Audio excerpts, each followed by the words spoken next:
नमस्कार प्यारे बच्चों, सभी बच्चों का स्वागत है आपके चहीते प्यारे से परिवार रोजगार विद अंकित में। तो सभी को राम राम, सभी बच्चों को प्रणाम, सभी बच्चों को गुड इवनिंग। कैसे हैं आप सभी? आशा करते हैं आप लोग सभी एकदम बढ़िया होंगे, एकदम मस्त होंगे और बहुत ही अच्छे तरीके से आप लोगों की पढ़ाई भी चल रही होगी, क्योंकि जल्दी फैब में आपका एग्जाम है ना। तो जल्दी से आ जाएं बेटा, एक बार बताएं आप लोग मुझे सुन पा रहे हो क्या सभी बच्चे, और आप लोग मुझे देख पा रहे हो? कोई दिक्कत तो नहीं है किसी तरीके की क्लास के अंदर? फिर हम लोग क्लास को अपनी शुरू कर देते हैं, ठीक है। Good evening, good evening to all. सभी एकदम बढ़िया है, एकदम मस्त है। जय श्री राम, जय श्री कृष्णा और जय हिंद, जय भारत। ठीक है, चलिए मेरे सैनिकों, मेरे फौजियों, आ जाओ, कर देते हैं क्लास को शुरू। गुड इवनिंग भाई राम सुमर, गुड इवनिंग।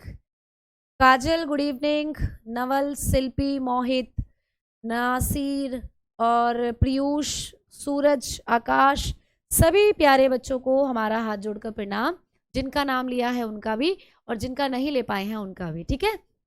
चलिए आ जाओ। तो भाई टॉपिक हम लोगों का अभी थोड़ा सा डाइजेस्टिव सिस्टम की बात चलेगी, उसके बाद आपको न्यूट्रिशन कराऊंगी। तो थोड़ा सा डाइजेस्टिव सिस्टम के बारे में बात कर लेते हैं। पिछली क्लास में मैंने आप लोगों को पढ़ाया था पाचन तंत्र के अंदर कि आपके पेट में कौन कौन से एंजाइम्स बनते हैं, है ना। आपके लीवर से कौन कौन से जूस निकलते हैं, आपका जो पैनक्रियाज होता है, अग्नाशय ग्रंथि, वो कौन कौन से एंजाइम्स बनाता है, ठीक है। अब हम बात करने वाले हैं थोड़ी सी किसके बारे में? अब बात करने वाले हैं आपकी छोटी आंत के बारे में।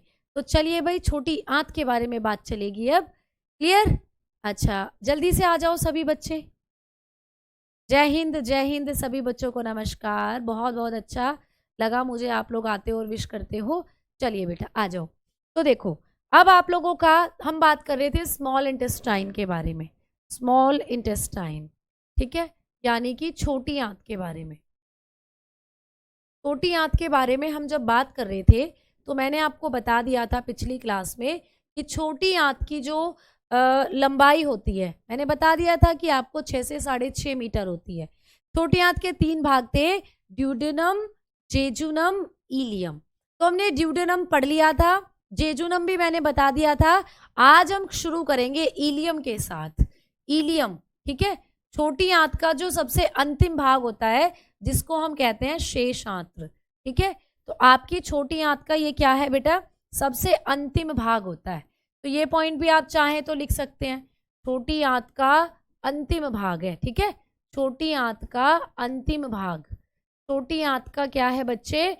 अंतिम भाग होता है, ठीक है, यानी कि last part of small intestine. आपकी छोटी आंत का अंतिम भाग होता है ये, ठीक है, जो क्या होता है? इलियम होता है। अब ये जो इलियम है इसमें कुछ चीजें हैं जो आपको पढ़नी है, ठीक है। अच्छा मैम, पीडीएफ कलर नहीं होती है, प्रिंट में प्रॉब्लम होती है बेटा, कलर तो नहीं होती है, ठीक है, पीडीएफ वही है। अच्छा राजा जी, बहुत बहुत शुक्रिया। आओ चलो आगे बात करते हैं बेटा। जो इलियम होता है ना, इसी में होता है भोजन का संपूर्ण पाचन। देखो मैंने कल आपको पिछली क्लास में एक लाइन लिखवाई थी कि जो आपकी छोटी आंत है इसी में होता है भैया कंप्लीट डाइजेशन। जो भी आप खाना खाते हो वो जब भी कंप्लीट डाइजेस्ट होगा तो किस में होता है? छोटी आंत में, ठीक है, छोटी आंत में ही होता है पूर्ण पाचन बेटा। लेकिन आपको एग्जाम में क्वेश्चन थोड़ा डिफिकल्ट आ जाए। डिफिकल्ट क्वेश्चन कैसे आ जाए कि छोटी आंत के किस भाग में खाने का पूर्ण पाचन होता है? तो भैया छोटी आंत के तो 3 भाग है, ड्यूडेनम है, जेजुनम है, इलियम है।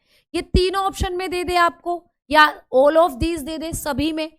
तो आप बताना कि जो छोटी आंत का सबसे अंतिम भाग है ना, जिसको हम इलियम कहते हैं, इसी में होता है पूर्ण पाचन। यहीं पर आकर आपका जो डाइजेशन है वो कंप्लीट होगा बेटा। वैसे तो नॉर्मली आपको पूछे कि डाइजेशन कहाँ कंप्लीट होता है, तो छोटी आंत में, लेकिन छोटी आंत के 3 भाग हैं, इन तीनों भाग में से कहाँ होता है पूर्ण पाचन? तो बताना इलियम में, ठीक है। तो आप बताओगे यहीं पर होता है कंप्लीट डाइजेशन। क्यों होता है यहाँ पर कंप्लीट डाइजेशन?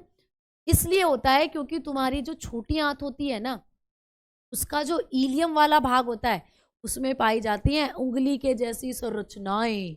हाँ जी, जैसी तुम्हारी उंगली होती है मान लीजिए ये तुम्हारी छोटी आंत का इलियम है बेटा, ये इलियम है, ठीक है, और ये ऊपर बह रहा है खून, ये ऊपर तुम्हारा आंत के खून बह रहा है भैया, ये ब्लड है तुम्हारा, खून बह रहा है, ठीक है, ये है तुम्हारा ब्लड और ये है तुम्हारी इलियम, ये है तुम्हारी इलियम, यानी ये तुम्हारी शेष आंत है, ठीक।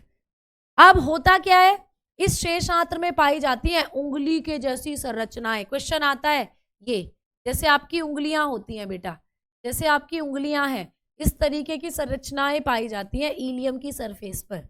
ये है भैया उंगली के समान संरचनाएं। इनको क्या कहा जाता है, इनको कहते हैं हम लोग, इनको हिंदी में बोलते हैं रसांकुर, इनको बोला जाता है हिंदी में रसांकुर, और इंग्लिश में बोलते हैं विलाई या विली, ठीक है, इंग्लिश में बोलते हैं विलाय या विली। तो आपको एग्जाम में पता है क्वेश्चन कैसे आता है, ऐसे आता है कि छोटी आंत के किस भाग में उंगली के जैसी संरचनाएं होती हैं, ये आता है, या ऐसे आता है आकाश बेटा, शुक्रिया, या ऐसे क्वेश्चन आता है कि आप लोगों को ये पूछा जाता है कि हमारे शरीर में उंगली के जैसी संरचनाएं जिन्हें विलाय या रसांकुर कहते हैं कहाँ पाई जाती हैं, फिर आप बताओगे छोटी आंत में होती हैं, ठीक है। तो आपको याद रखना है कि छोटी आंत का जो इलियम होता है इसमें फिंगर लाइक स्ट्रक्चर होते हैं जिनको हम बोलते हैं रसांकुर यानी विलाय। तो ये क्या होती हैं, ये हैं अंगुली के समान संरचना, अंगुली के समान संरचना, यही है बेटा जो पूरी तरीके से खाने का कर देती हैं पाचन। तो ये होती हैं finger like structure, finger like objection भी बोलते हैं या फिंगर लाइक स्ट्रक्चर। क्लियर हो गई बात। तो इतनी चीज याद करनी है, यही सारे पोषक पदार्थों को खून में मिला देंगी और खून फिर उनको ले जाएगा बहाकर आपके शरीर के अंगों तक, ठीक है। तो यहां हो जाता है आपका पाचन कंप्लीट, ठीक। चलो अब आ जाओ बड़ी आंत पर, अब बात करेंगे भैया बड्डी आंत की, बड्डी आंत।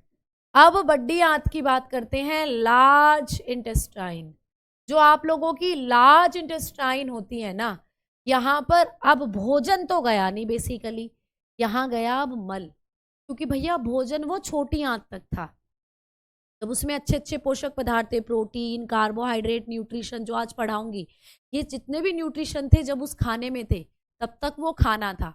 अब तो भैया छोटी आंत की जो उंगली जैसी संरचनाएं थी, उन्होंने क्या करा, उन्होंने सारे पोषक पदार्थों को ब्लड में मिला दिया, अब ब्लड उनको ले जाएगा जहां भी ले जाना है, अब बचा वेस्ट। अगर मैं आपको उंगली जैसी संरचनाएं दिखाऊं ना, चलो आ जाओ दिखाती हूँ तुम्हें विलाई का डायग्राम।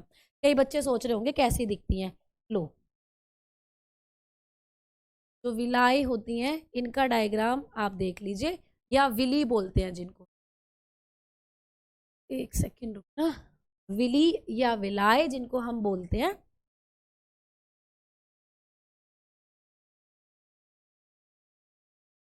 देखो ऐसी होती है भाई, जैसे आपकी उंगलियां हो बहुत सारी छोटी छोटी, फिंगर लाइक ऑब्जेक्शन, देखो ऐसा नहीं लग रहा जैसे उंगलियां ऐसे ऐसे आ रही हो, तो ये है आपकी विलाय, ये आपकी छोटी आंत के अंदर होती है, देखो, और इन्हीं में सारे पोषक पदार्थ क्या होते हैं, एब्जॉर्ब हो जाते हैं, और इन्हीं से निकलकर सारे पोषक पदार्थ खून में चले जाते हैं, और खून फिर उनको लेके जाता है आपकी बॉडी पार्ट तक।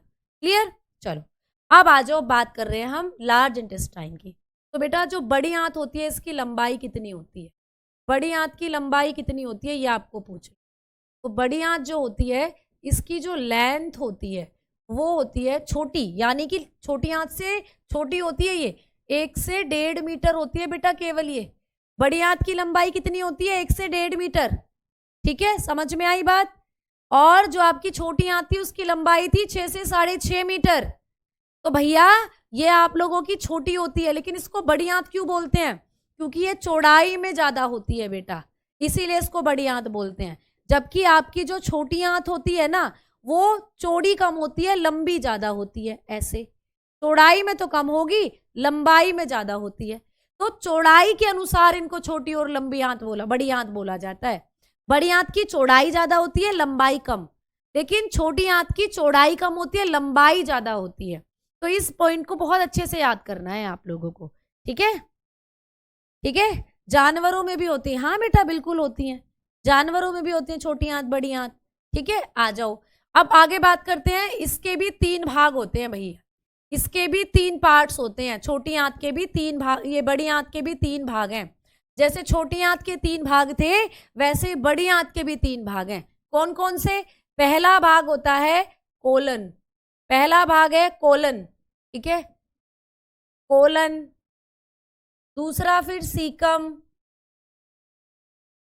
सीकम, ठीक है, कोलन हो गया, सीकम हो गया, और बेटा लास्ट हो गया रेक्टम, और लास्ट होता है रेक्टम, रेक्टम, ठीक है, मलाशय जिसको बोलते हैं, मलाशय। ये होते हैं आपकी बड़ी आंत के 3 भाग, ठीक है।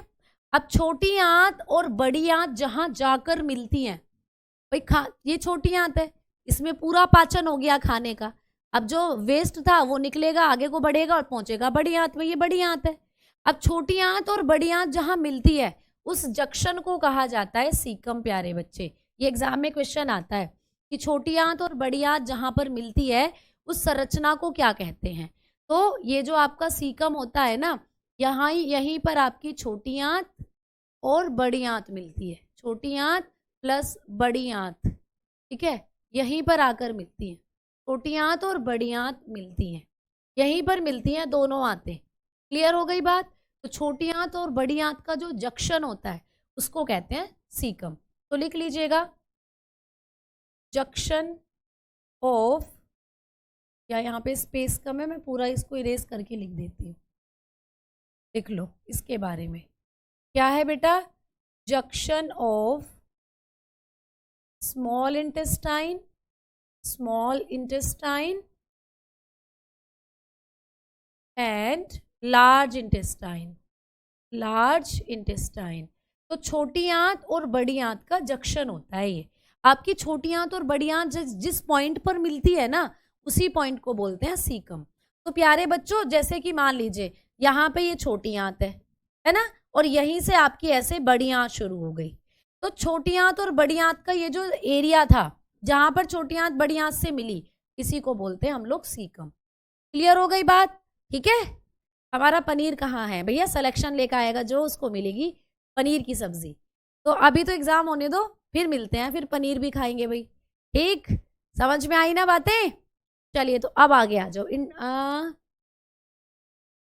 नेटवर्क इशू हो रहा है, यहां से तो सही चल रही है बच्चे क्लास, तो ये भी बात याद रखना, ठीक है। अच्छा, आपको पूछेगा कि आपका जो मल होता है, जो आपका मल है उसमें बहुत ज्यादा पानी भी होता है, उतना ज्यादा पानी आपको शरीर से निकालना नहीं है, तो पानी आपकी बॉडी में एब्जॉर्ब होता है, वापस आपकी बॉडी उस पानी को सोख लेती है। तो बेटा पानी जो सोखा जाता है वो कोलन वाला पार्ट है जो पानी सोख लेता है। तो बड़ी आंत का ये वाला भाग जो है, ये क्या काम करता है बच्चे? ये करता है अतिरिक्त जल का अवशोषण, अतिरिक्त जल का अवशोषण, अतिरिक्त जल का अवशोषण। तो आपके मल में जो एक्स्ट्रा पानी होता है उसको अवशोषित करने का काम करता है कोलन, अतिरिक्त जल का अवशोषण। लिख लेंगे absorption, absorption of extra water, extra water. जो आपके मल में अतिरिक्त पानी रहता है उसको बड़ी आंत का कौन सा भाग अवशोषित करता है? ऐसे क्वेश्चन आएगा तो आप बता दोगे कोलन करता है, ठीक है। सीकम क्या करता है? सीकम बड़ी आंत और छोटी आंत को जोड़ने का काम करता है। और जो तुम्हारा मल रखा रहता है वो रखा रहता है रेक्टम के अंदर। तो जब आप लोगों को मल त्यागने की इच्छा होती है तो वो मल कहाँ से निकल कर आता है? रेक्टम से। तो रेक्टम में मल रखा रहता है बेटा, मल रखा रहता है, इसी वाले पार्ट में रखा रहता है मल। मल होता है faeces, faeces is stored here. जो आपका मल होता है, जो पोटी होती है, वो कहाँ स्टोर होती है? इसमें, रेक्टम में स्टोर्ड हेयर। तो बात समझ में आई या नहीं? जल्दी बताओ, बोलो जल्दी से। हाँ, ठीक है, समझ में आई ना? चलो, तो इसीलिए तो बोलते हैं कि आपको सुबह उठने से, फ्रेश होने से पहले अच्छे अमाउंट में पानी पीना चाहिए, जिससे आपकी गट जो है वो क्लीन हो जाए। तो बेटा ये आपके बड़ी आंत के पार्ट्स थे जो आपको पढ़ने थे, कुछ नहीं, बस सिंपल क्वेश्चन याद करने हैं। कोलन एब्जॉर्प्शन करता है एक्स्ट्रा वाटर का, सीकम छोटी आंत बड़ी आंत को जोड़ता है और रेक्टम में मल जो है वो स्टोर रहता है, फीसस स्टोर रहता है। जब आपको प्रेशर आता है तो यहीं से मल आपकी गुदा के द्वारा बाहर निकल जाए। ठीक है, समझ में आ गई बात? चलो तो भैया ये हो गया आपका बड़ी आंत छोटी आंत। यहां से आपको ये चीजें पढ़नी थी, ये चीजें आपको याद करनी थी। एक पॉइंट और लिख लेना, जो आपकी लार्ज इंटेस्टाइन होती है, जो आपकी लार्ज इंटेस्टाइन होती है, बड़ी आंत, ठीक है, जो आपकी बड़ी आंत होती है, इसी के अंदर कुछ अच्छे बैक्टीरिया भी पाए जाते हैं। इस बड़ी आंत में पाए जाते हैं कुछ अच्छे जीवाणु, कुछ अच्छे जीवाणु पाए जाते हैं इसके अंदर। ठीक है, यानी आपकी बड़ी आंत में पाए जाते हैं कुछ गुड बैक्टीरिया। क्या पाए जाते हैं बच्चे? गुड बैक्टीरिया पाए जाते हैं, अच्छे जीवाणु जो आपकी पाचन शक्ति है, जो आपकी आंतों की हेल्थ है उसको बनाए रखते हैं। तो वैसे ही आपको एक क्वेश्चन आ जाएगा कि बड़ी आंत में कौन सा अच्छा बैक्टीरिया रहता है, तो आप बता देना E coli. E coli, E coli एक जीवाणु का नाम है बच्चे, ई कोलाई। ठीक है, ये आपकी बड़ी आंत में रहता है ई कोलाई बैक्टीरिया। ठीक, अब अगर मैं आपको बताऊं कि कुछ अच्छे बैक्टीरिया और कौन कौन होते हैं, भैया ये ई कोलाई बैक्टीरिया आपके पाचन शक्ति को अच्छा करता है तो आपके लिए अच्छा है। कुछ बैक्टीरिया ऐसे हैं जो बीमारी फैलाते हैं, टीबी कर दिया, तपेदिक कर दिया, टाइफाइड कर दिया, तो वो बुरे हैं, वो तो बीमारी फैलाएंगे। लेकिन कुछ अच्छे बैक्टीरिया भी होते हैं आपकी आंतों के अंदर, जैसे ई कोलाई बैक्टीरिया।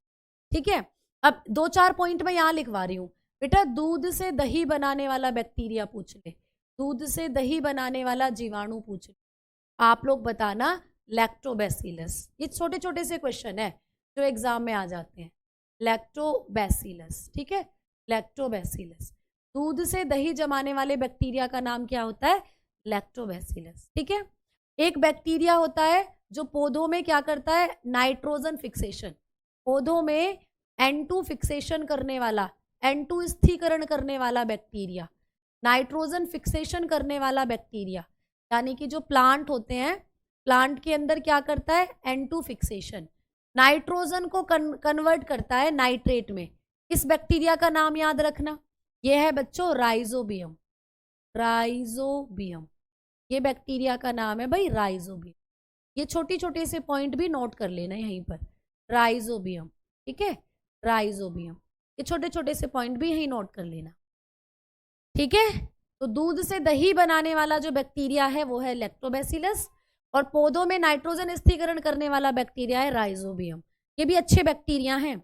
और बेटा एक बैक्टीरिया नहीं है, एक वायरस का नाम, एक विषाणु होता है, एक विषाणु जो हमारे लिए अच्छा काम करता है।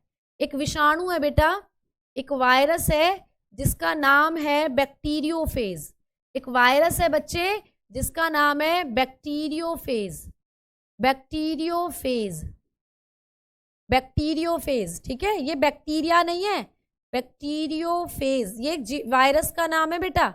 तो बैक्टीरियोफेज एक वायरस होता है प्यारे बच्चे।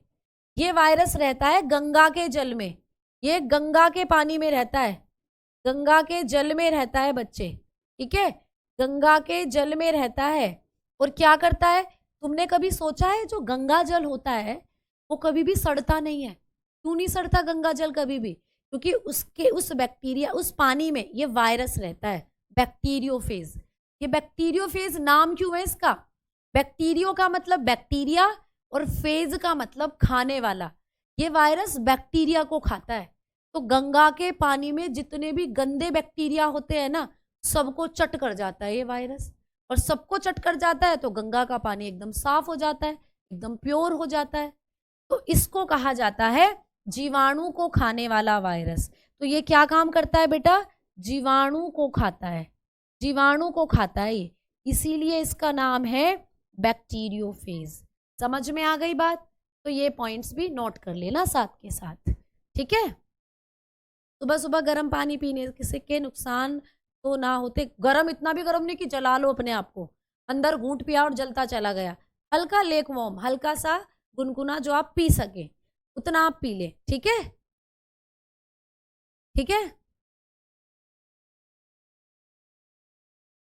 समझ में आ गई बात? गंगा को मैला क्यों कहा जाता है बेटा? आप गंगा को मैला कर रहे हैं हम उसमें कूड़ा करकट डालकर। ठीक है, चलो समझ में आ गई बातें, तो ये भी याद करना। चलो अब आपका डाइजेस्टिव सिस्टम हो गया खत्म। अब आ जाओ दूसरे टॉपिक की हम लोग बात कर रहे हैं भाई। बायोलॉजी के अंदर अब दूसरा टॉपिक आपको पढ़ना है न्यूट्रिशन, यानी कि पोषण। ठीक है, चलो अब हम बात करेंगे पोषण की यानी न्यूट्रिशन की। यहां तक बात क्लियर सभी बच्चों को? ठीक है, वर्षा के जल में भी शुद्ध होता है क्या मैम? हाँ बेटा, अगर आप मानसून की वर्षा की बात करें तो पहली वर्षा में अशुद्धियां होती हैं, उसके बाद की चौथी पांचवी जो वर्षा होती है वो प्योर होती है। आसूत जल, डिस्टिल्ड वाटर भी इसको, मतलब जो वर्षा का जल है वो एकदम शुद्ध फॉर्म में आपको मिलता है। ठीक, चलो कोल्ड वाटर भी ऐसा नहीं कि फ्रिज से निकाल के पी लिया ना, आपको हमेशा चाहे सर्दी हो चाहे गर्मी आपको नॉर्मल वाटर पीना चाहिए, फ्रिज का पानी नहीं पीना चाहिए। ठीक है, चलो आओ अब आगे बात करते हैं भाई पोषण क्या होता है, न्यूट्रिशन क्या होता है। जैसा मैंने अभी अभी बताया कि आपके शरीर में बनते हैं कुछ एंजाइम्स प्यारे बच्चे। ठीक है, वो एंजाइम्स क्या करते हैं, आपके पोषक पदार्थों को पचाने का काम करते हैं।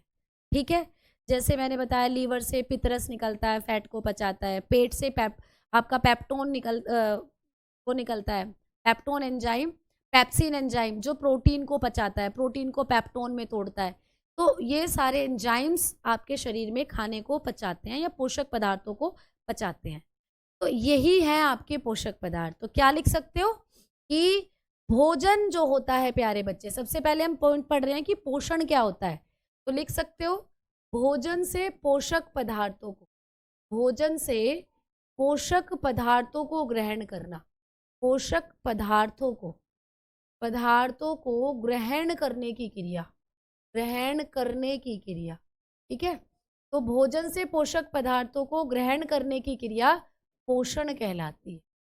ठीक है, जब आप अच्छा खाना खाते हो, ठीक है, कहलाती है। जब आप अच्छा खाना खाते हो भाई, ऐसा खाना जिसमें विटामिन भी अच्छी मात्रा में है, प्रोटीन भी अच्छी मात्रा में है, कार्बोहाइड्रेट भी अच्छी मात्रा में है, तो वही होते हैं आपके पोषक पदार्थ। तो जब अच्छा खाना खाओगे तो सारे पोषक पदार्थ आपके शरीर में जाएंगे। जैसे अब सर्दियों में सबसे अच्छी बात है गाजर आती है, गाजर में विटामिन ए भरपूर मात्रा में है। ठीक है, कैरोटीन बहुत अच्छी मात्रा में होता है, तो गाजर खाएं। जितनी आप अच्छे से गाजर खाएंगे आपकी आंखों के लिए उतना अच्छा रहेगा, आपकी स्किन के लिए उतना अच्छा रहेगा, है ना। सर्दियों में मटर आती है, मटर विटामिन बी का बहुत अच्छा सोर्स होता है, तो मटर खाओ, है ना।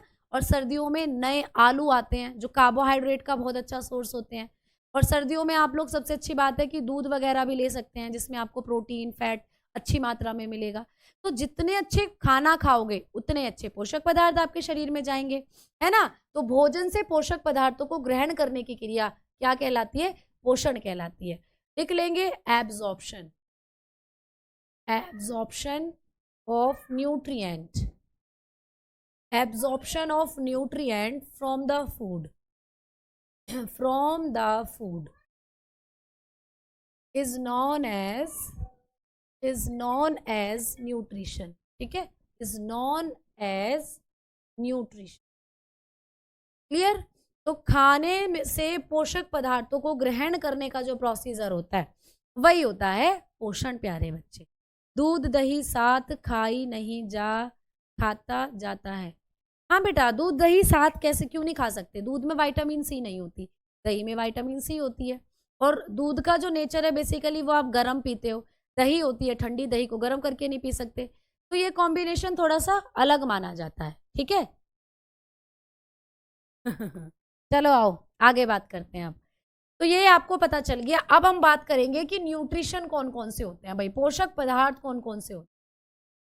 तो आओ अब मैं बताती हूँ आपको टाइप्स ऑफ न्यूट्रिएंट। तो हेडिंग दे दीजिए types of nutrient, types of nutrient, types of nutrient. पोषक पदार्थों के प्रकार, पोषक पदार्थों के प्रकार। आज हम लोग करेंगे पोषक पदार्थों के प्रकार। तो प्यारे बच्चों, पोषक पदार्थों को बांटा गया है दो भागों में, यानी पोषक पदार्थ कौन कौन से होते हैं, पोषक पदार्थों को दो भागों में बांटा है। एक होते हैं सूक्ष्म पोषक पदार्थ, सूक्ष्म पोषक पदार्थ, ठीक है। एक होते हैं सूक्ष्म पोषक पदार्थ, जिसको आप बोलते हो माइक्रोन्यूट्रिएंट, माइक्रोन्यूट्रिएंट्स। ठीक है, एक होते हैं बच्चे वृहद पोषक पदार्थ, वृहद पोषक पदार्थ। ठीक है, एक होते हैं भाई वृहद पोषक पदार्थ, इसको आप बोलते हो मैक्रोन्यूट्रिएंट, मैक्रोन्यूट्रिएंट्स। ठीक है, अब एग्जाम में जो क्वेश्चन फंसेगा, एग्जाम में जो क्वेश्चन फंसेगा वो ऐसे फंसेगा कि कौन से मैक्रो होते हैं, कौन से माइक्रो होते हैं, सूक्ष्म पोषक पदार्थ कौन से हैं और वृहद पोषक पदार्थ कौन से हैं। ये बनेगा पहला क्वेश्चन। आप लोग बताकर चलोगे कि ऐसे पोषक पदार्थ जिनकी मात्रा आपको कम चाहिए बेटा, सूक्ष्म मतलब बहुत थोड़े, तो ये शरीर को कम मात्रा में चाहिए, ये शरीर को कम मात्रा में चाहिए बेटा, कम मात्रा में आवश्यक। तो आपकी बॉडी को जो इनकी नीड होती है ना वो कम मात्रा में होती है, needs in small quantity, in small amount. तो ये आपको स्मॉल अमाउंट में चाहिए बेटा। स्मॉल अमाउंट में कितना, लगभग अप्रोक्सीमेटली कितना, तो आप लोग बता सकते हो इनकी मात्रा हमें मिलीग्राम्स में चाहिए होती है, मिलीग्राम। तो ये हमें चाहिए मिलीग्राम्स में बेटा, मिलीग्राम में इनकी मात्रा हम लोगों को चाहिए होती है। ठीक है, बहुत छोटी। जबकि इनकी बात करें तो आपको नाम से पता चल रहा है भैया, मैक्रो यानी वृहद, बड़े, यानी ऐसे पोषक पदार्थ जो आपको ज्यादा मात्रा में चाहिए। तो लिख लीजिएगा अधिक मात्रा में आवश्यक, अधिक मात्रा में आवश्यक, भाई ये होते हैं अधिक मात्रा में आवश्यक। Clear, clear. Need more, need large amount, large amount, तो ये आपको चाहिए होते हैं अधिक मात्रा में, लार्ज अमाउंट में। ठीक है, अब लार्ज अमाउंट ऐसा नहीं किलो 2 किलो खा रहे हो आप, किलो 2 किलो का मतलब नहीं, कितने, तो ये आपको चाहिए होते हैं ग्राम्स में। ठीक है, ये आपको ग्राम में चाहिए, इनकी मात्रा आपको ग्राम्स में चाहिए, ऐसा सुन के समझ के चलो। ठीक है, अब मैम ये बताएं कि इनके एग्जाम्पल्स क्या हैं, इनके एग्जाम्पल्स क्या हैं, ये भी पूछा जाता है आपको एग्जाम में, ये भी आएगा। तो अगर हम माइक्रो की बात करते हैं एग्जाम्पल की, तो बेटा आप लोगों की जो विटामिन होती हैं, विटामिन, एग्जाम में क्वेश्चन आएगा कि विटामिन किस प्रकार के पोषक पदार्थ हैं, आप बता देना सूक्ष्म होते हैं विटामिन। विटामिन हो गए, और बच्चे खनिज पदार्थ हो गए, मिनरल, मिनरल्स, जो आप कैल्शियम, सोडियम, पोटेशियम ये सब पढ़ते हो, मिनरल्स। ठीक है, खनिज पदार्थ, ये आपको चाहिए कम मात्रा में। समझ में आई बात।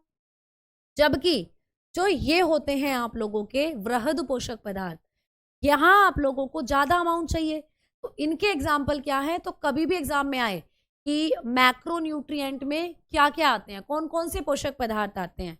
ठीक है, तो आप लोग बताओगे। अभिमन्यु बेटा मैं किसी के भी कमेंट का रिप्लाई कर ही नहीं रही हूँ, क्योंकि मुझे आपको समय से कंटेंट कंप्लीट करवाना है बच्चे।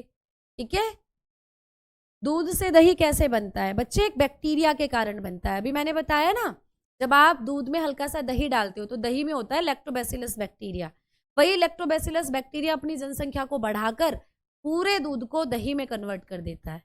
ठीक है, आपकी कमेंट आ रही है विजय, आपकी कमेंट आ रही है। ठीक है, नहीं बेटा ऐसा कोई जरूरी नहीं है कि आप मांस खाएं, अंडा खाएं, ऐसा कुछ भी नहीं है, है ना। हाँ विटामिन पढ़ेंगे ना जब बताएंगे। सचिन आओ इधर देखो, अब देखो, अब ये जो वृहद पोषक पदार्थ हैं इनके एग्जाम्पल होते हैं कार्बोहाइड्रेट, कार्बोहाइड्रेट्स, कार्बोहाइड्रेट्स। ठीक है, हिंदी में भी बोलेंगे कार्बोहाइड्रेट, कार्बोहाइड्रेट,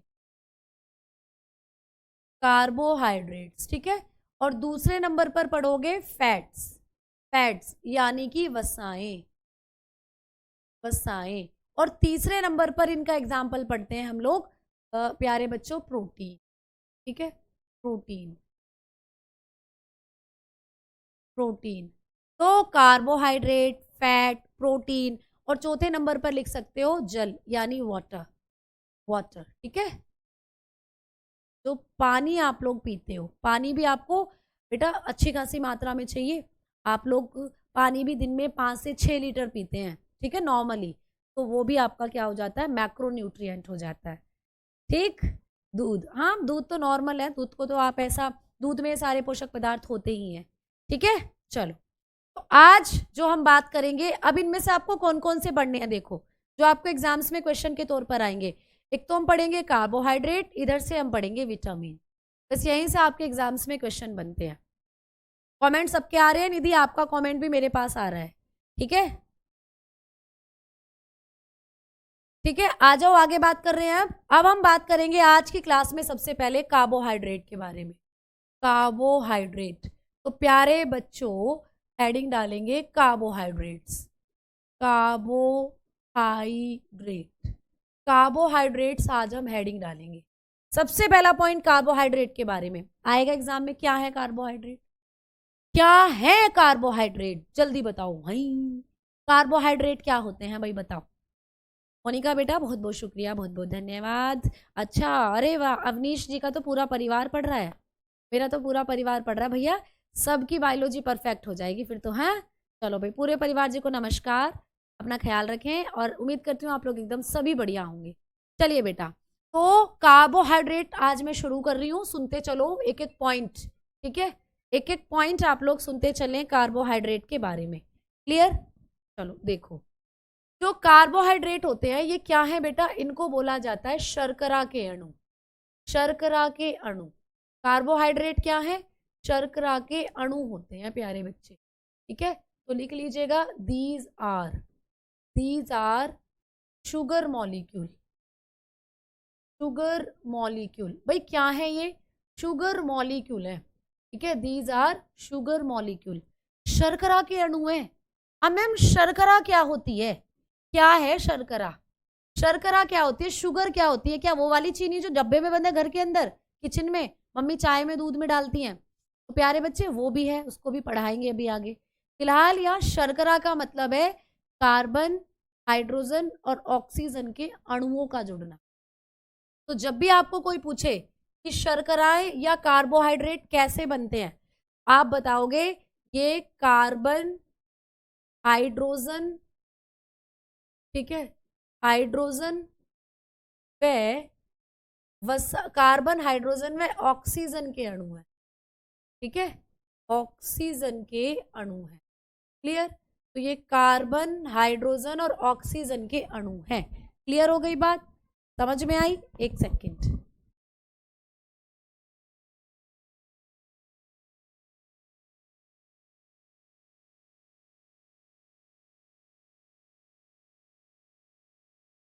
ठीक है। तो ये क्या होते हैं प्यारे बच्चों, कार्बन, हाइड्रोजन और ऑक्सीजन के अणु हैं, तो लिख लीजिएगा, दीज आर कार्बन, सिंपली लिख लीजिए carbon, hydrogen and oxygen molecule. तो प्यारे बच्चों जब भी आप कार्बन, हाइड्रोजन और ऑक्सीजन को आपस में मिलाते हो तो बन जाती हैं शर्कराएं। तो जब भी कोई पूछे शर्कराएं क्या होती है, शुगर क्या होती हैं, आप लोग बताएंगे कि कार्बन, हाइड्रोजन और ऑक्सीजन को मिलाने पर बनती है शर्कराएं। फिर क्वेश्चन आता है क्या कितनी मात्रा में मिला दें, कितना ही कार्बन ले आओ, कितना ही ऑक्सीजन ले आओ, कितना ही हाइड्रोजन ले आओ और मिला दो और बन जाएंगी शर्कराएं, तो मैं बोलूंगी नहीं, आपको एक निश्चित अनुपात लेना पड़ेगा, एक फिक्स रेशियो लेना पड़ेगा। तो ये भी एग्जाम में क्वेश्चन आता है कि कार्बोहाइड्रेट के निर्माण के लिए कार्बन, हाइड्रोजन और ऑक्सीजन का कितना अनुपात लेते हैं। तो प्यारे बच्चे जब हम अनुपात की बात करते हैं, जब हम रेशियो की बात करते हैं, तो रेशियो होता है यहाँ पे कार्बन, हाइड्रोजन और ऑक्सीजन का 1:2:1, ठीक है। ये तो 1:2:1 होता है भाई रेशियो। ये रेशियो भी एग्जाम में डायरेक्ट आता है कि जब भी हम कार्बन, हाइड्रोजन और ऑक्सीजन को एक निश्चित अनुपात में मिलाते हैं तो शर्कराएं या कार्बोहाइड्रेट बनते हैं। तो ये निश्चित अनुपात क्या है, आप बताएंगे 1:2:1, यानी 1% में कार्बन, 2% में हाइड्रोजन, 1% में ऑक्सीजन मिलाने पर बनते हैं आप लोगों के कार्बोहाइड्रेट। क्लियर हो गई बात, ठीक है। पहली बार दही खा लिए, नवीन बहुत अच्छा करा भाई, दही खा लिया तो बहुत अच्छा करा, तो समझ में आ गई बात। चलो आओ आगे बात करते हैं कि मैम जो कार्बोहाइड्रेट होते हैं इनका अणुसूत्र क्या होता है, कार्बोहाइड्रेट का अणुसूत्र क्या होता है, फॉर्मूला। तो कार्बोहाइड्रेट के फॉर्मूला की हम लोग बात करेंगे।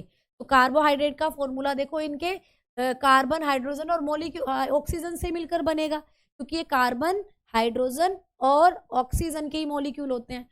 तो फॉर्मूला बन जाता है CnH2nOn, ये होता है इनका फॉर्मूला। ठीक है, कैसे बना? देखो, जितने नंबर कार्बन के हैं उतने ही नंबर ऑक्सीजन के हैं, तो CnOn, और दोनों का डबल, यानी कार्बन का डबल या ऑक्सीजन का डबल होता है हाइड्रोजन, तो यहां रख दो 2n, तो फॉर्मूला बन गया CnH2n, ये फॉर्मूला बन गया इनका। अब बात करते हैं कि कार्बोहाइड्रेट काम क्या करते हैं। मैम क्यों है हमारे भोजन में ये, क्यों हम इन्हें खाते हैं, अपने खाने में क्यों हमें कार्बोहाइड्रेट्स को शामिल करना चाहिए?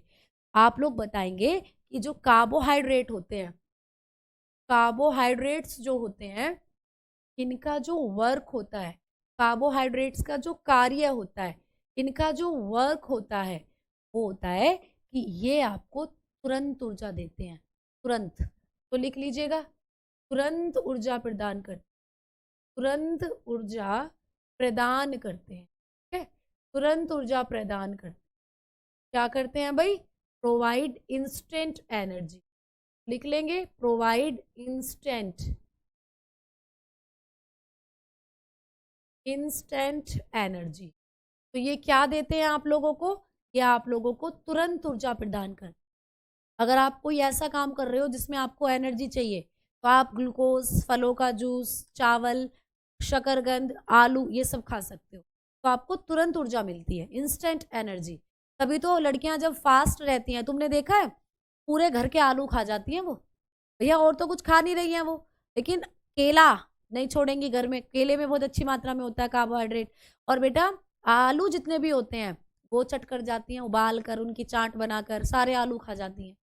आलू ये सब इनके क्या होते हैं? कार्बोहाइड्रेट के सोर्सेज होते हैं। तो कार्बोहाइड्रेट के अगर सोर्सेज की बात करें, कार्बोहाइड्रेट के स्रोत की बात करें, तो क्या होते हैं कार्बोहाइड्रेट के स्रोत?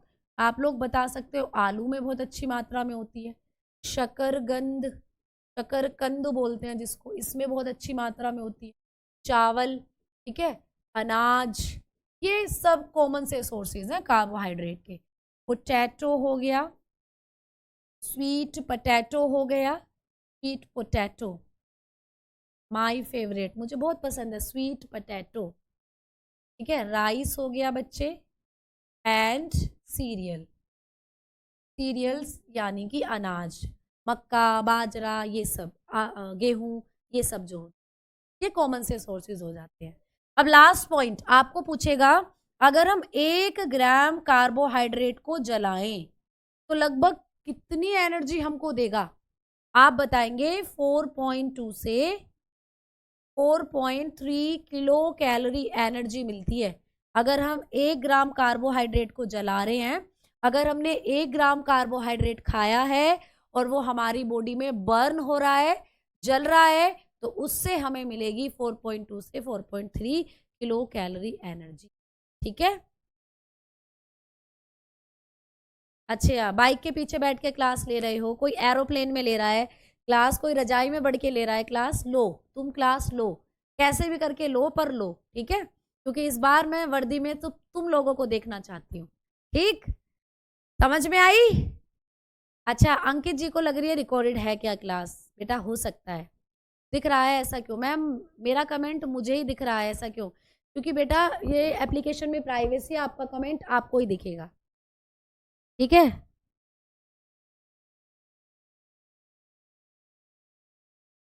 तो समझ में आ गई बात? चले आगे, आ जाओ। अब बात करते हैं कार्बोहाइड्रेट के टाइप। हेडिंग दे दीजिए, types of carbohydrates, types of carbohydrate, carbohydrates के प्रकार, टाइप्स ऑफ कार्बोहाइड्रेट, कार्बोहाइड्रेट्स के प्रकार। अब बात करते हैं कि कार्बोहाइड्रेट्स कितने प्रकार के होते हैं भाई। तो कार्बोहाइड्रेट्स जो होते हैं ये आप लोगों के 3 तरीके के होते हैं बच्चे, कार्बोहाइड्रेट 3 तरीके के होते हैं। ठीक, आ जाओ, देखो, सबसे पहला होता है मोनोसेकेराइड, मोनोसेकेराइड। ठीक है, सेकेराइड कहीं भी लगा मिल जाए, समझ जाना सेकेराइड कार्बोहाइड्रेट ही होते हैं। तो ये सबसे पहले होते हैं मोनोसेकेराइड, सेकेराइड, ठीक है, मोनोसेकेराइड। दूसरे होते हैं बच्चे डाइसेकेराइड, डाइसेकेराइड, डाइसेकेराइड, ठीक है, डाइसेकेराइड, डाइसेकेराइड। और तीसरे होते हैं प्यारे बच्चों पॉलीसेकेराइड, पॉलीसेकेराइड, पॉलीसेकेराइड, ठीक है, पॉलीसेकेराइड। तो मोनोसेकेराइड, डाइसेकेराइड, पॉलीसेकेराइड, ये सब होते हैं कार्बोहाइड्रेट्स के टाइप, ठीक है। बाल सफेद हो रहे हैं तो प्यारे बच्चों आप लोगों को ऐसे तो है नहीं कि एक दिन में हो जाएंगे बेटा, बहुत टाइम लगता है। मेहंदी लगा लो तो एक दिन में हो जाएंगे, बात खत्म। काली मेहंदी लगा लो, बात खत्म, ठीक है। हाँ जी, यूरिन में ब्लड आपके, जब आपके गुर्दे अच्छे से काम नहीं कर रहे होंगे तो यूरिन में ब्लड आ सकता है बेटा। जब आपके नेफ्रॉन, छन्नी जो है किडनी की, वो खराब हो जाएंगी तो ब्लड जो है वो फिल्टर नहीं हो पाता और ब्लड के पार्टिकल भी आपके यूरिन में आने शुरू हो जाते हैं, ठीक है। समझ में आई बात? चलो, विजयपाल बोल रहे हैं कि हमारा रिप्लाई क्यों नहीं कर रही हो। बच्चे मैं बिल्कुल कर रही हूँ, ठीक है। दीक्षा जी बहुत बहुत मुबारक हो आपके जन्म दिवस की। आपके मम्मी पापा बहुत बहुत प्राउड फील करेंगे अगर आप एक अच्छी सी जॉब ले लेते हैं बच्चे। तो अपना पूरा जी जान लगा दीजिए और अपना सिलेक्शन लेकर रहिए। हमारी शुभकामनाएं आपके साथ हैं, जल्दी से आपको जॉब मिले और आपका फ्यूचर ब्राइट हो, ठीक है बच्चे। चलो अब इधर देखो, मोनोसेकेराइड जो होते हैं इनके बारे में क्या पढ़ना है आपको बेटा। ये होते हैं शर्करा के एक अणु, शर्करा के एक अणु होते हैं ये, एक अणु, तभी इनको बोलते हैं मोनोसेकेराइड। देखो मोनो का मतलब होता है एक, तो जहां पर, और सेकेराइड का मतलब होता है शर्करा, जहां एक ही शर्करा का अणु हो वो होते हैं मोनोसेकेराइड। तो ये होते हैं सिंगल मॉलिक्यूल, ठीक है, सिंगल मॉलिक्यूल ऑफ शुगर, इनको बोलते हैं सिंगल मॉलिक्यूल ऑफ शुगर। तो ये शर्करा के एक अणु हैं प्यारे बच्चे। ये आपको पूछा जाएगा कि जहां पर शर्करा के एक अणु हो उनको क्या कहेंगे, दो अणु हो उनको क्या कहेंगे, 2 से 10 हो उनको क्या कहेंगे, 10 से ज्यादा हो तो क्या कहेंगे। तो भैया शर्करा का जब एक अणु हो तो उनको बोलते हैं मोनोसेकेराइड, ठीक है। अब ये जो मोनोसेकेराइड्स होते हैं इनके बारे में और पॉइंट क्या पढ़ने हैं बेटा। ये मोनोसेकेराइड जो है इनका टेस्ट जो होता है ये होता है मीठा, ये मीठे लगते हैं तुम्हें, स्वीट स्वीट लगते हैं भाई, ठीक है। और जब इनको पानी में डालोगे ना तो पानी में ये घुल जाते हैं, जल में ये क्या हो जाते हैं, घुलनशील होते हैं। तो पानी में क्या होते हैं भैया, घुलनशील, सोल्यूबल होते हैं। ये चीजें 3 पॉइंट हैं जो आपको याद करने हैं। मोनोसेकेराइड क्या है, जहां पर शर्करा का एक अणु हो, single molecule of sugar. Test कैसा होता है, मीठे मीठे स्वीट लगते हैं, ठीक है, आप लोगों की तरह। और तीसरा, पानी में डुबकी लगा दो इनको तो पानी में घुल जाएंगे, पानी में घुलनशील होते हैं, ठीक है ना। जम्मू कश्मीर से भी हैं बच्चे, अरे वाह भाई वाह, बहुत बढ़िया मेरे शेरों। अब एग्जाम्पल की बात करते हैं कि मोनोसेकेराइड के उदाहरण क्या क्या होते हैं। तो आओ मोनोसेकेराइड के एग्जाम्पल की बात करते हैं। मोनोसेकेराइड, तो मोनोसेकेराइड के एग्जाम्पल्स की बात करते हैं भाई। तो मोनोसेकेराइड जो होते हैं, मोनोसेकेराइड, मोनोसेकेराइड उदाहरण देखते हैं बेटा क्या क्या है, यहां से एग्जाम में आता है उदाहरण। तो इनके जो एग्जाम्पल्स की हम लोग बात करेंगे वो होगा पहले नंबर पर ग्लूकोज, ग्लूकोज, ठीक है, ग्लूकोज। तो ग्लूकोज क्या है, मोनोसेकेराइड है, ग्लूकोज, ठीक है। दूसरे नंबर पर क्या है बेटा, दूसरे नंबर पर है फ्रक्टोज। फ्रक्टोज क्या है, एक मोनोसेकेराइड है, फ्रक्टोज, फ्रक्टोज क्या है, एक मोनोसेकेराइड। और तीसरे नंबर पर है गैलेक्टोज, गैलेक्टोज, ये कलर विजिबल है क्या, गैलेक्टोज दिख रहा है, गैलेक्टोज, गैलेक्टोज। ये 3 एग्जाम्पल आपको याद करने हैं किसके, मोनोसेकेराइड के, ठीक है। समझ में आ गई बात, चलो लिखो जल्दी से। ये ना ग्लूकोज जो है ये ब्लड शुगर के नाम से भी जानी जाती है बेटा, ब्लड शुगर। आपको पूछ ले कि कौन सा कार्बोहाइड्रेट है जिसको हम रुधिर शर्करा के नाम से जानते हैं। आप बताना। रुधिर शर्करा है ग्लूकोज। तुम्हारे शरीर में होता है ग्लूकोज। ग्लूकोज का लेवल जब अप हो जाता है तो तुम्हें डायबिटीज हो जाता है, लो हो जाता है तो हाइपोग्लाइसीमिया हो जाता है ना। तो ये ग्लूकोज जो है तुम्हारे खून में होता है प्यारे बच्चों। तो खून में पाई जाने वाली क्या है? ये बेटा खून में पाई जाने वाली शर्करा होती है। ठीक है, क्लियर? चलो आओ नेक्स्ट। फ्रक्टोज के बारे में बात करें तो ये फलों में पाई जाने वाली शर्करा है। इसको बोलते हैं फलों की शर्करा, फ्रूट शुगर बोलते हैं इसको, फ्रूट शुगर। जब आप अच्छे अच्छे फ्रूट्स खाते हो ना तो इसको बोला जाता है फ्रूट्स शुगर। तो फलों में यही वाली शर्करा मिलती है आपको, फ्रक्टोज। ठीक है, और बेटा फ्रक्टोज ना प्राकृतिक रूप से सबसे मीठी शर्करा है। भाई फल अपने आप मीठे होते हैं, कोई उनमें चीनी थोड़ी मिलाता है ले जाकर, तो फल अपने आप मीठे हैं, इसीलिए ये होते हैं प्राकृतिक रूप से मीठी शर्करा। तो लिख लीजिएगा, प्राकृतिक रूप से सबसे मीठी शर्करा, सबसे मीठी शर्करा। सीधा क्वेश्चन आता है कि प्राकृतिक रूप से सबसे मीठा कार्बोहाइड्रेट कौन सा है, या प्राकृतिक रूप से सबसे मीठी शर्करा कौन सी है? आप बता देंगे फ्रक्टोज। ठीक है, तो लिख लीजिएगा नेचुरली स्वीटेस्ट शुगर है, नेचुरली स्वीटेस्ट शुगर। ठीक है, sweetest sugar, naturally sweetest sugar है बच्चे, प्राकृतिक रूप से सबसे मीठी शर्करा है ना। अब ये जो गैलेक्टोज है ये क्या है? तो इसको बोला जाता है ब्रेन शुगर। इसको बोलते हैं बच्चे ब्रेन शुगर, यानी इसको बोला जाता है मस्तिष्क की शर्करा। इसको बोलते हैं मस्तिष्क की शर्करा। ये जो छोटे बच्चे होते हैं ना उनके मस्तिष्क का निर्माण करने के लिए बहुत ज़रूरी होती है गैलेक्टोज जो होती है, इसीलिए इसको बोलते हैं हम लोग मस्तिष्क की शर्करा। ठीक है, अगर कभी एग्जाम में क्वेश्चन आ जाए कि जो शहद होता है उसमें कौन सी शर्करा होती है, तो यही फ्रक्टोज ही होती है बेटा। हनी के अंदर जो शहद होता है उसमें भी कौन सी शर्करा होती है? यही होती है फ्रक्टोज। एक बात मुझे बताओ, एक बात बताना तुम, पता नहीं भूल गई। देखो इधर, जब मधुमक्खियां शहद बनाती हैं तो वो फलों का ही तो रस लाती हैं और फलों से फूल बनते हैं। तो सीधी सी बात, जब ये फलों में पाई जाने वाली शर्करा है तो हनी में भी होती है, शहद में भी होती है। ठीक है, किस में होती है भाई? शहद में भी होती है। ठीक है,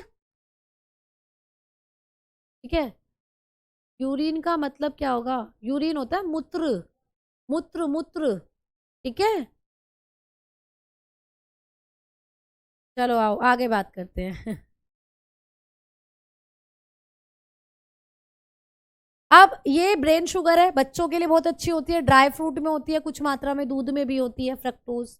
अब थोड़ा सा बेटा, कभी कभी आपको कोई पूछ ले कि जो डीएनए है या आरएनए है ये किसका एग्जाम्पल है, तो ये डीएनए और आरएनए भी आपके मोनोसेकेराइड शर्करा के एग्जाम्पल है। ठीक है, कोशिका वाले चैप्टर में पढ़े थे ना डीएनए आरएनए, तो ये भी एग्जाम्पल होते हैं मोनोसेकेराइड का। अब आ जाओ, अब बात करते हैं दूसरे नंबर के कार्बोहाइड्रेट की, डाइसेकेराइड की। डाइसेकेराइड, अब बात करेंगे डाइसेकेराइड की। ठीक है, जिनको हम लोग हिंदी में डाइसेकेराइड ही बोलते हैं, डाइसेकेराइड। ठीक, इनका एक और नाम है बेटा, डाइसेकेराइड का एक और नाम है, इनको ओलिगोसेकेराइड भी बोलते हैं। ओलिगोसेकेराइड, क्या बोलते हैं इनको? ओलिगोसेकेराइड। इनको हम लोग ओलिगोसेकेराइड भी बोलते हैं। क्लियर? समझ में आई बात? तो बिल्कुल आपको समझ में आ गई होगी। तो डाइसेकेराइड और ओलिगोसेकेराइड ये भी क्या है? कार्बोहाइड्रेट का दूसरा टाइप। अब देखो, डाई का मतलब होता है दो और सेकेराइड का मतलब होता है शर्करा। तो जहां शर्करा के दो अणु हो उनको कहते हैं डाइसेकेराइड। अब मैम ओलिगो, ओलिगो का मतलब होता है 2 से 10। ठीक है, सेकेराइड का मतलब होता है शर्करा। तो जहां शर्करा के 2 से 10 अणु हो उनको आप ओलिगोसेकेराइड बोल सकते हो। तो हम डेफिनेशन क्या लिख सकते हैं? तो लिख लीजिएगा, ये शर्करा के 2 से 10 अणु हैं, 2 से 10 अणु है, ठीक है, 2 से 10 अणु होते हैं। क्लियर? तो लिख लीजिएगा these are 2 to 10 molecule of sugar. तो प्यारे बच्चों ये 2 से 10 अणु होते हैं शर्करा के, इसीलिए इनको आप ओलिगोसेकेराइड भी बोल देते हो और डाइसेकेराइड भी बोल देते हो। ठीक है, पीडीएफ आपको एप्लीकेशन पर मिलती है बच्चे, जहां भी क्लास देख रहे हो ना, यही थोड़ी देर में 1-2 घंटे बाद आपको पीडीएफ का ऑप्शन भी मिल जाएगा। ठीक है, चलो बहुत बेहतरीन। अच्छा नीलेश जी बिल्कुल देख लिया आपका एसएमएस हमने। आओ आगे बात करते हैं। अब प्यारे बच्चों इनके टेस्ट की बात करें, इनके स्वाद की बात करें तो ये भी आपको मीठे मीठे लगेंगे भैया, ये भी आपको क्या लगते हैं, स्वीट स्वीट लगते हैं। ठीक है, अब इनके भी पानी के साथ रिएक्शन की बात करें तो ये भी जल में घुलनशील होते हैं, जल में घुलनशील। कहीं ना कहीं इनकी दोनों प्रॉपर्टीज आपको मोनोसेकेराइड जैसी लग रही है भाई, वो भी मीठे लगते थे स्वाद में और वो भी पानी में घुल जाते थे। तो इनका निर्माण मोनोसेकेराइड के जुड़ने से भी होता है, ये बात भी याद रखना। एक मोनोसेकेराइड ये, एक मोनोसेकेराइड ये जब दोनों आपस में जुड़ जाएंगे तो ये डाइसेकेराइड का निर्माण करते हैं। तो आपस में जब 2 मोनोसेकेराइड जुड़ जाते हैं तो निर्माण होता है डाइसेकेराइड का, इस बात को भी याद रखना। इसीलिए ये आपको मीठे लगते हैं और घुलनशील होते हैं। ठीक है, अब इनके भी एग्जाम्पल्स की बात चली है तो इनके भी एग्जाम्पल्स हम लोग लिख लेते हैं। इनके भी उदाहरण की बात करेंगे तो इनके भी एग्जाम्पल्स हम लोग लिखेंगे। इनके भी 3 एग्जाम्पल हैं मेन जो आपको याद करने हैं। एक तो बेटा सुक्रोज, सुक्रोज, सुक्रोज, माल्टोज और लैक्टोज, लैक्टोज, ये 3 एग्जाम्पल होते हैं आप लोगों के डाइसेकेराइड के। ठीक है, सबसे ज्यादा ताकत कौन से फल में होती है? ऐसा तो कुछ भी नहीं है बेटा। अब प्रवीण कुमार हैं, आपको तो सारे गाने आते हैं और मुझे तो सारे गाने आते हैं। शायद प्रवीण कुमार ने सारे बच्चों का ही मैसेज टाइप कर दिया, इतना लंबा इन्हीं का सेक्शन है कॉपी पेस्ट करके। चलो भाई आ जाओ। कैंसर होता है अंकित जब आपके शरीर की कोशिकाएं बहुत ज्यादा डिवीजन करने लगे, एक्स्ट्रा सेल डिवीजन हो जाए आपकी कोशिकाओं में, तो ज्यादा कोशिकाएं बन जाती हैं और एक गुच्छा बना लेते हैं जिसको गांठ बोलते हैं, और वही गांठ ट्यूमर या कैंसर की गांठ हो जाती है। ठीक है, हाँ पढ़ा होगा ये आपने। ठीक, चलो तो ये जो आपके डाइसेकेराइड है इनका निर्माण 2 मोनोसेकेराइड के जुड़ने से भी होता है। ठीक है, 2 मोनोसेकेराइड के जुड़ने से क्या बनते हैं, ये डाइसेकेराइड। अब आ जाओ थोड़ा सा सुक्रोज के बारे में बता दूं। सुक्रोज जो होता है, सुक्रोज, पता नहीं कौन बच्चा कॉल कर रहा है। सुक्रोज जो होता है बेटा, इसके बारे में क्या पढ़ना है, इसके बारे में पढ़ना है कि ये इसको ना सुक्रोज को टेबल शुगर भी बोलते हैं। टेबल शुगर क्या बोलते हैं इसे, टेबल शुगर भी बोलते हैं बेटा। ठीक है, यानी टेबल शुगर होती है चीनी। अभी मैंने बताया था ना कि जो आपके किचन में चीनी रखी हुई है वो भी कार्बोहाइड्रेट ही है, तो ये वाला एग्जाम्पल है कार्बोहाइड्रेट का। एग्जाम में आता है कि जो हम घरों में चीनी यूज करते हैं वो चीनी क्या है, आप बताना। वो चीनी होती है सुक्रोज, इसीलिए इसको टेबल शुगर भी बोलते हैं। किसी का नाम होता है केन शुगर, केन मतलब गन्ने की शुगर, किसी को बोलते हैं हम केन शर्करा, मतलब गन्ने से ही तो बनती है भाई चीनी, इसीलिए इसको केन शुगर भी बोलते हैं। ठीक है, अब देख लो बच्चा इतना मतलब करे जाएंगे, कॉल करे जाएंगे। ठीक है, चलो शिवा बेटा शुक्रिया, आ जाओ आगे बात करते हैं। अब आओ आगे बात करते हैं। अब देखो ये जो सुक्रोज है ना, मैंने बताया था जब 2 मोनोसेकेराइड आपस में जुड़ते हैं तो बनता है क्या, डाइसेकेराइड। सुक्रोज भी एक डाइसेकेराइड है। तो कौन कौन से 2 मोनोसेकेराइड ने जुड़कर इसको बनाया है, तो आप बताओगे एक मॉलिक्यूल ग्लूकोज का, ठीक है, और दूसरा मॉलिक्यूल फ्रक्टोज का, दूसरा मॉलिक्यूल फ्रक्टोज का। ठीक है, एक मॉलिक्यूल ग्लूकोज का होगा और दूसरा मॉलिक्यूल होगा बेटा फ्रक्टोज का। ये दोनों मिलकर क्या करेंगे, दोनों के दोनों मिलकर आपके क्या बनाएंगे बेटा, सुक्रोज का निर्माण करेंगे। समझ में आ गई बात, तो ये भी आपको याद रखना है। एक मॉलिक्यूल ग्लूकोज का होगा और दूसरा मॉलिक्यूल फ्रक्टोज का होगा। ठीक है, ये दोनों मिलकर क्या करेंगे, दोनों मिलकर सुक्रोज का निर्माण करेंगे। ये पूछा जाएगा। आ जाओ आगे बात करते हैं। तीसरा एग्जाम्पल क्या है? तीसरा एग्जाम्पल है ये, सॉरी सेकंड एग्जाम्पल है माल्टोज। तो जो माल्टोज होता है, माल्टोज, ये क्या है बेटा? ये अनाजों की शर्करा है। माल्टोज क्या होता है? अनाजों की शर्करा। ठीक है, अनाजों की शर्करा। माल्टोज क्या होता है भाई? अनाजों की शर्करा, जिसको आप बोलते हो सीरियल्स, सीरियल्स शुगर। जैसे कि आपका गेहूं हो गया, बाजरा हो गया, बताए थे ना गेहूं बाजरा सब कार्बोहाइड्रेट के सोर्स हैं। तो अनाजों में पाई जाती है माल्टोज शर्करा। ठीक है, अब ये भी दो प्रकार के कार्बोहाइड्रेट से मिलकर बनी है भाई, यानी ये भी दो मोनोसेकेराइड से जुड़कर बनी है। एक मॉलिक्यूल इसमें ग्लूकोज का होता है और दूसरा मॉलिक्यूल भी इसमें ग्लूकोज का होता है। यानी जब दो ग्लूकोज के मॉलिक्यूल आपस में जुड़ जाएं तो कौन सा कार्बोहाइड्रेट बनाएंगे? आप बता देना, माल्टोज बनाएंगे। ठीक है, फिर बनाएंगे भाई माल्टोज। जब दो मोनोसेकेराइड आपस में जुड़ जाएं तो फिर बनता है माल्टोज। ठीक है, ठीक। चलो अब आगे बात करते हैं। अब तीसरा जो है वो है प्यारे बच्चे यहाँ पर लैक्टोज। तीसरा जो डाइसेकेराइड का एग्जाम्पल है लैक्टोज। लैक्टोज जो होता है इसको बोलते हैं दूध की शर्करा, इसको बोला जाता है मिल्क शुगर। मिल्क शुगर यानी दूध की शर्करा है ये। ठीक है, दूध की शर्करा, यानी जो दूध में मिठास होती है ना, वो इसी के कारण होती है। दूध की शर्करा यानी दूध में जो मीठापन होता है वो इसी के कारण होता है, लैक्टोज के कारण। एग्जाम में क्वेश्चन आता है कि दूध में जो मीठापन है वो किस शर्करा के कारण है। तुम बोलोगे हमारी मम्मी तो चीनी डाल देती है दूध में, हमारी मम्मी तो शक्कर डाल देती है, गुड़ डाल देती है, तो मीठा होता है दूध। अरे भैया, जब आप दूध को गर्म करोगे ना, बिना पानी वाला दूध लेना, उसको अच्छे से बॉईल करना, फिर उसमें बिना चीनी बिना शक्कर डाले उसको पीना, हल्का हल्का मीठा लगता है।